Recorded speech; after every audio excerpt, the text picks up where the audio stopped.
മനുഷ്യനെ സഹായിക്കാൻ ലഭിക്കുന്ന അവസരം പ്രയോജനപ്രദമാക്കണം. സന്തോഷ് ജോർജ് കുളങ്ങര.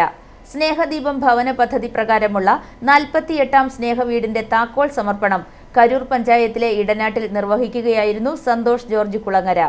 ജീവിച്ചിരിക്കുമ്പോൾ ബുദ്ധിമുട്ട് അനുഭവിക്കുന്ന മനുഷ്യനെ സഹായിക്കാൻ ലഭിക്കുന്ന അവസരം പ്രയോജനപ്രദമാക്കണമെന്ന് പ്ലാനിംഗ് ബോർഡ് മെമ്പറും ലോകസഞ്ചാരിയുമായ സന്തോഷ് ജോർജ് കുളങ്ങര പറഞ്ഞു.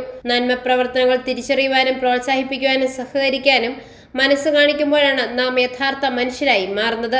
സാമൂഹ്യ പ്രവർത്തകർക്കും പൊതുപ്രവർത്തകർക്കും ജീവകാരുണ്യ പ്രവർത്തകർക്കും ഏറ്റവും അനുകരണീയമായ മാതൃകാ പ്രവർത്തനമാണ് ജില്ലാ പഞ്ചായത്ത് മെമ്പർ ജോസ്മോൻ മുണ്ടയ്ക്കൽ നേതൃത്വം നൽകുന്ന സ്നേഹദീപം ഭവന പദ്ധതി. ഭവനരഹിതരായ ഏറ്റവും അർഹതപ്പെട്ട ആളുകളെ കണ്ടെത്തി അവർക്ക് സുരക്ഷിതമായ മനോഹരമായ വീട് നിർമ്മിച്ചു നൽകുന്ന ഈ കാരുണ്യ പ്രവർത്തനം ഏറെ അഭിനന്ദനാർഹമാണെന്നും സന്തോഷ് ജോർജ് കുളങ്ങര പറഞ്ഞു. സ്നേഹദീപം ഭവന പദ്ധതി പ്രകാരമുള്ള 48ാം സ്നേഹവീടിന്റെ താക്കോൽ സമർപ്പണം കരൂർ പഞ്ചായത്തിലെ ഇടനാട്ടിൽ നിർവഹിക്കുകയായിരുന്നു സന്തോഷ് ജോർജ് കുളങ്ങര.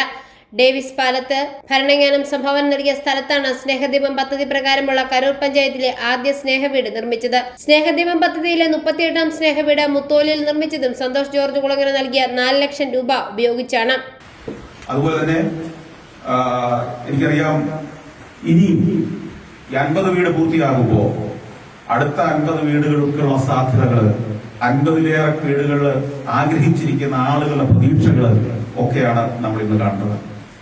ഞാൻ ശ്രീ ജോസ്മോൻ മുണ്ടയ്ക്കലിന്റെ ഈ പദ്ധതിയോടൊപ്പം സ്നേഹദീപം ചാരിറ്റബിൾ സൊസൈറ്റിയുടെ ഈ പ്രവർത്തനത്തോടൊപ്പം സഹകരിക്കുന്നതിൽ സന്തോഷിക്കുകയും അഭിമാനിക്കുകയും ചെയ്യുന്നതാണ്. അതുകൊണ്ട് തന്നെ ഈ 2ാമത്തെ വീടിന്റെ ഈ താക്കോൽദാനം നിർവഹിക്കുമ്പോൾ അടുത്ത ഒരു വീട് അതിന്റെ തീർച്ചയായിട്ടും ഞാൻ കൂടെയുണ്ട് എന്ന കാര്യം അറിയിക്കുകയാണ്.